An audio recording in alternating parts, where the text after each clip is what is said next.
Hello, I'm TheZOMBIEJ, and it's time for another video. This time, we're going to be talking about, well,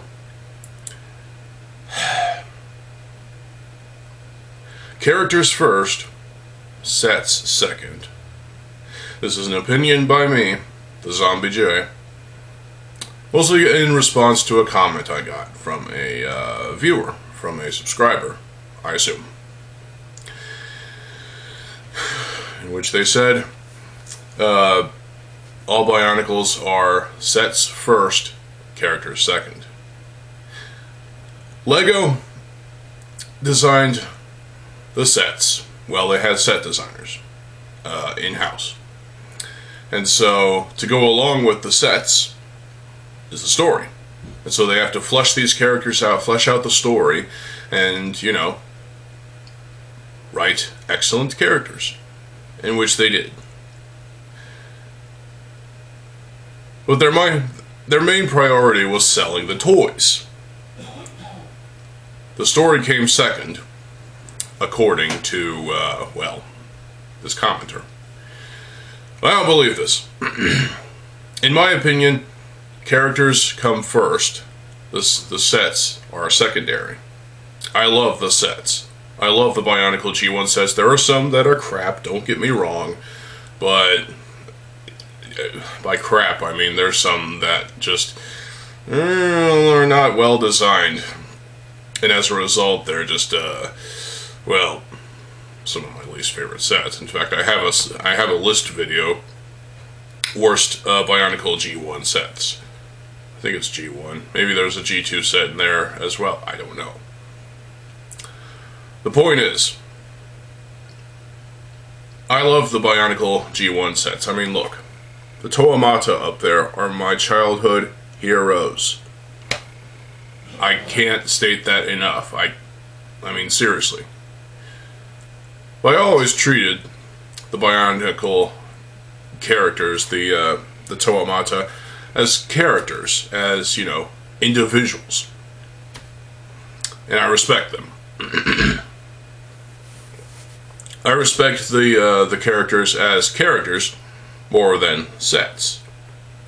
Simply because, look how easily you can compare, well actually you can't compare these characters to anything even remotely similar. There's nothing. What you can do is take a look at the entire Bionicle G1 story and recognize how well written these characters are. There are some characters that have strange arcs, such as Akmo. There are some that have small arcs, like Kapura. And then, of course, our childhood heroes, the Toamata, which became Toanuva, then Adaptive Armor Fantoka, and Tahu was instrumental in, you know, helping Matanui defeat Makuta in 2010 during the Battle of Barra Magna. Matanui as a character is pretty damn good, well written. So is Makuta, in fact. Makuta is, well, since he was given the name Pterodax, which is a controversial name in and of itself, I guess we'll refer to him as Makuta Pterodax. Makuta Pterodax is such a well-written character. His lust for power overrides any logic.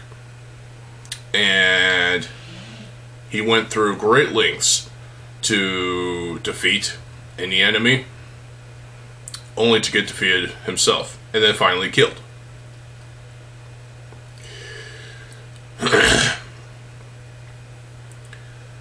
The Toamata were great characters. They still are. They are well written and expertly crafted in terms of individuality, the chemistry between each Toa, and, you know, the emotional impact they really had on me. Golly, up there, is my favorite. She resonates with me the most. I couldn't tell you why. I just like Gali a lot. She's great. I feel for her. She is pretty much the most logical of the Toa, given the fact that, well, she is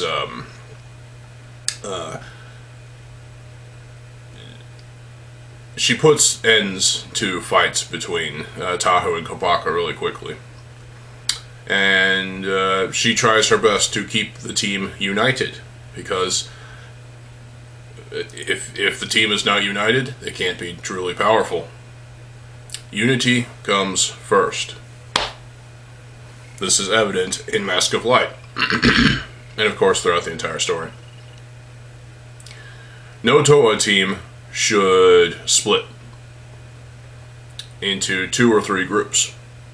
You have to be united as one team of 6 in order to truly defeat the enemy. This was Gali's belief, and therefore, yeah, why not? Gali is a fantastic character. The whole joke thing didn't really, pan out that well with G2, but to be fair, G2 Gali is not as good as G1 Gali, I will say that. Sorry, G2 Gali.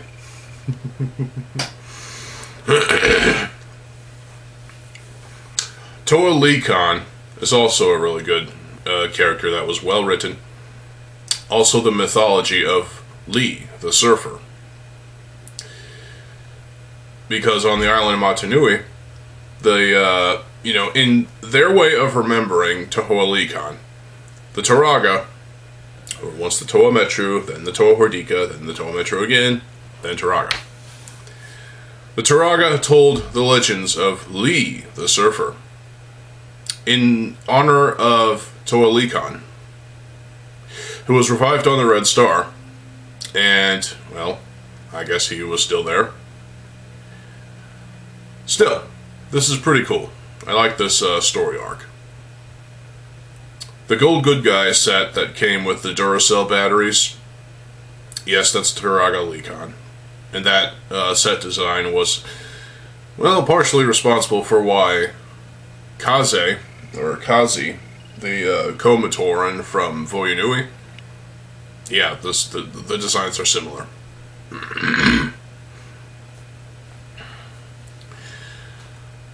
When you have a character like Motoro, who was originally a translator for Nuju, eventually he himself became a Toa. He led his team into the Chamber of Life, defeated the Paraka, and claimed the mask. That's the short version of the story. When the mask decided to rocket into the waters down the cord to Mari Nui, yeah, they had to go after it, and they did. But as the Toa Mari, towards the end of that storyline, of that arc, the 2007 story, Motoro sacrificed himself by putting on the mask to save his friends, to save the Great Spirit, and, well, put Voyunui back where it was. This is a part of the story that confuses me. How do you put an island back where the fuck it was, as part of the southern continent? That's just weird. But Motoro sacrificed himself. All of his energies were used up, therefore he cannot be revived. Anyone who thinks otherwise is immediately wrong. Because this was confirmed by Greg himself. And so, in Motoro's place, once the mask turned, gray, or silver, and dropped into the Swamp of Secrets, you got Toa Ignika, the Toa of life, essentially. And he fought alongside the Toa in Cardanui, only to sacrifice himself to start the energy storms, which wipes out all the Makuta. This was part of Pterodactyl's plan, leaving his species behind to die in Cardanui. Yeah, Bittel got disintegrated and just, wow. Makuta. That's genocide. I mean, that's the truth.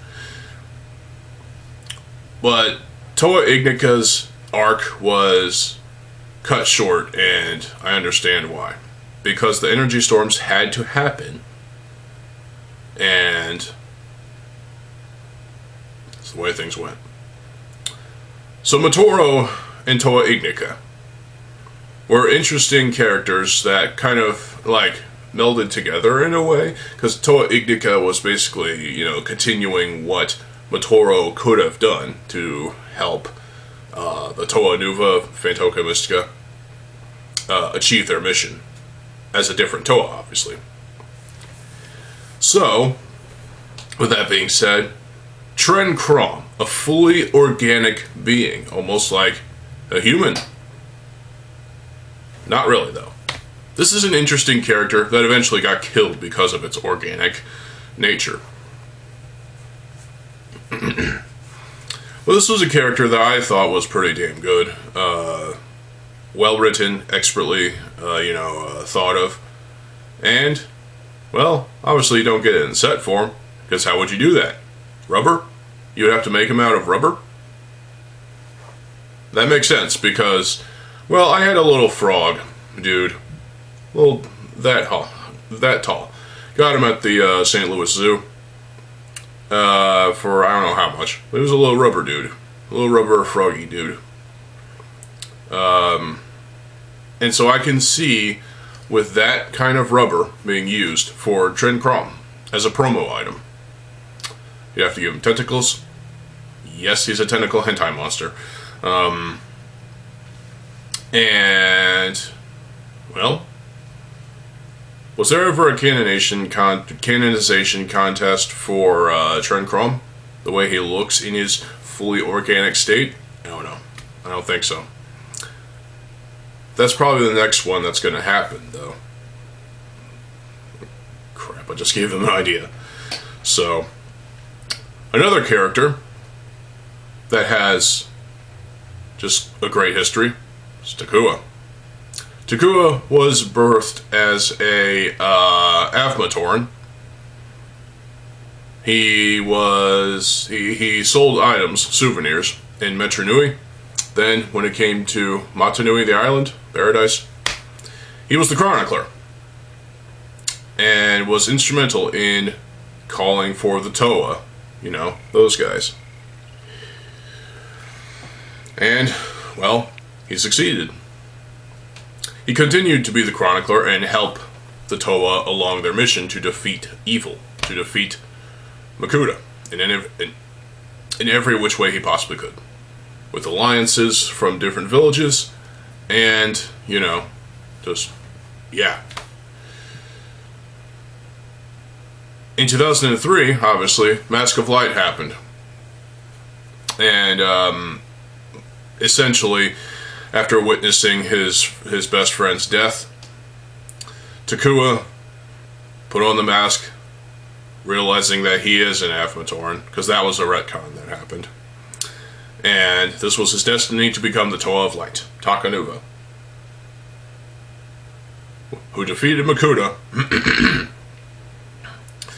and eventually spun off and did other things. He became a Titan-sized character, which was pretty cool, and traveled through dimensions, like the alternate universe timelines. I wish those were expanded upon.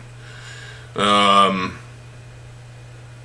then his Stars version, little small guy, you know. Right there. That's my revamp, actually. Close enough.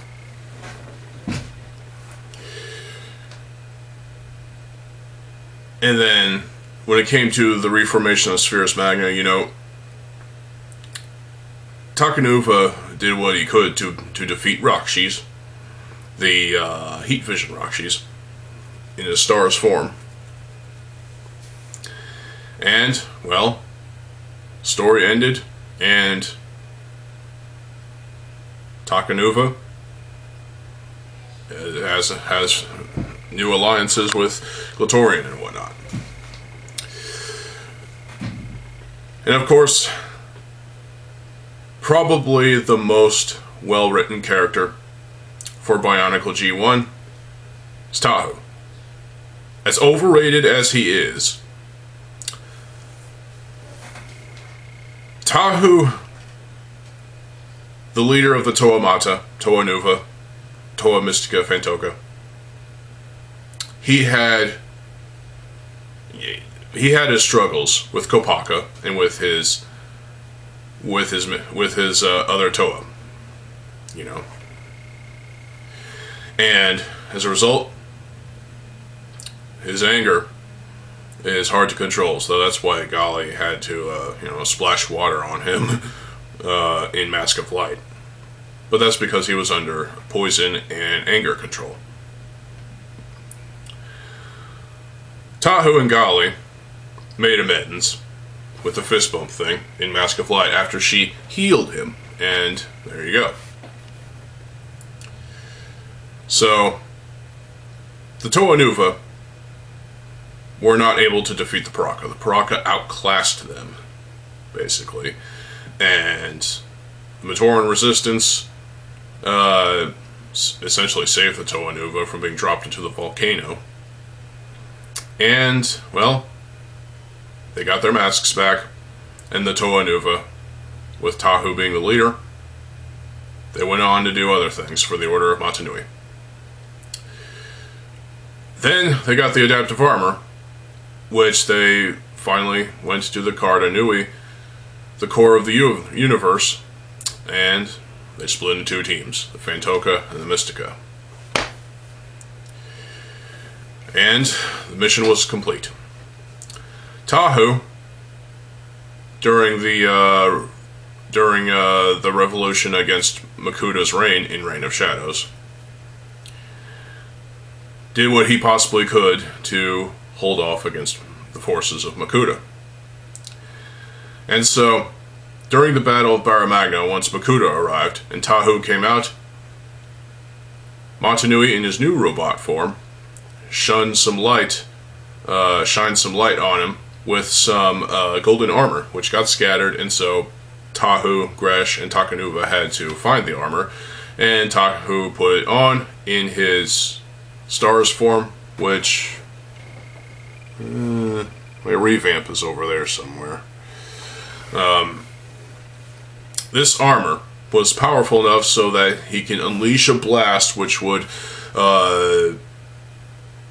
eradicate the Krata slugs of the Rakshis. This all of a sudden made Makuda feel remorse for his creations. And so, while he was distracted by that, we all know what happened. This was the subject of the other video from a couple days ago. And of course, Tahu took the Mask of Life from Kina. She handed it to him willingly, and held it up in the air and proclaimed, rebuild, building alliances and whatnot, moving forward, essentially. This ending was rushed as shit. But Tahu had probably the best story arc in terms of all of the Bionicle G1 arcs combined together. Yes, Tahu being the poster boy for Bionicle G1, you can't deny the fact that he had probably the best story arc for the Toa Mata, Toa Nuva, and Toa Mystica Fantoka.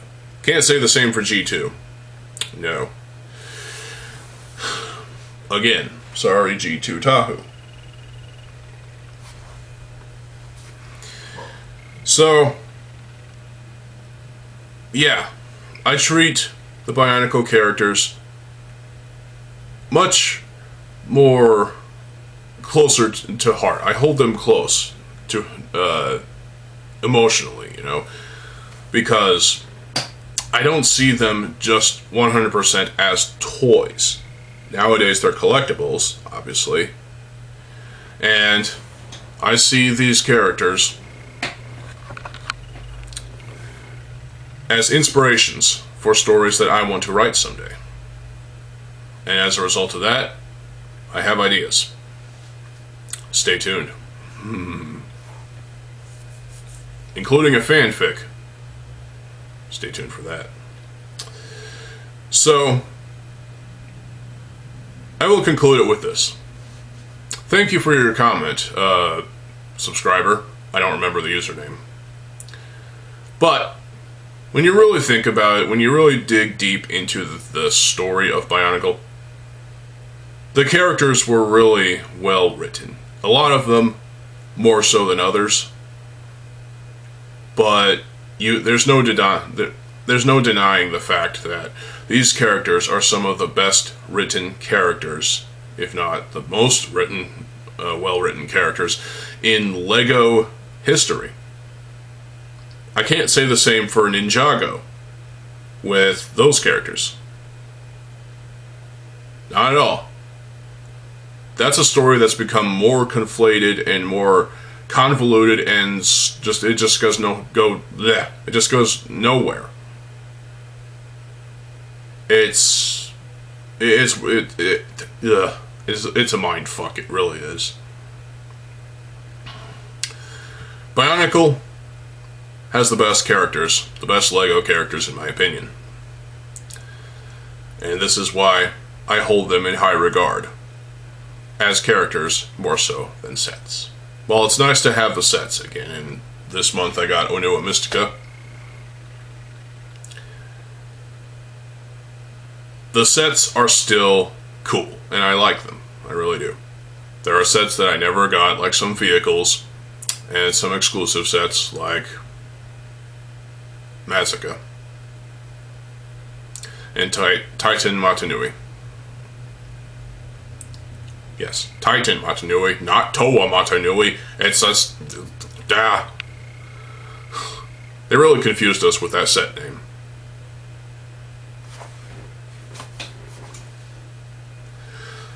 So what do you think? Do you hold Bionicle characters in a higher regard, or do you have your... do you hold them in a lower regard, as opposed to, you know, having them as sets in low regard? Do you hold them higher as sets more so than characters as LEGO does? Because in my opinion, LEGO is wrong. Characters come first, then mold the sets around those characters. It's not the opposite for me.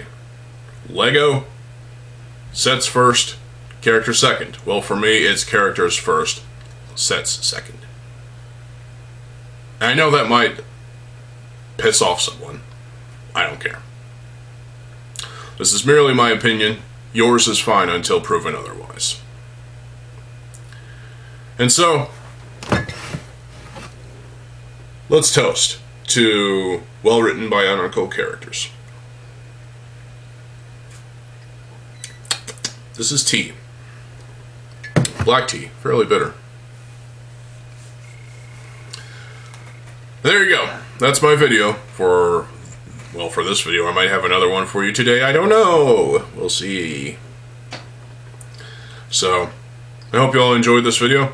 Sorry it got really long, but I felt like I needed to respond to the comment with a basically 25-minute video. And I feel this video is 100% justified because, well, my childhood heroes, they mean a lot to me. They mean so much. I hold them so close to heart, and they mean... it's hard to put into words anymore. 25 minutes into the video. So, stay tuned for more videos. I am TheZOMBIEJ. I'll see you folks later. Have a good fucking day, and peace.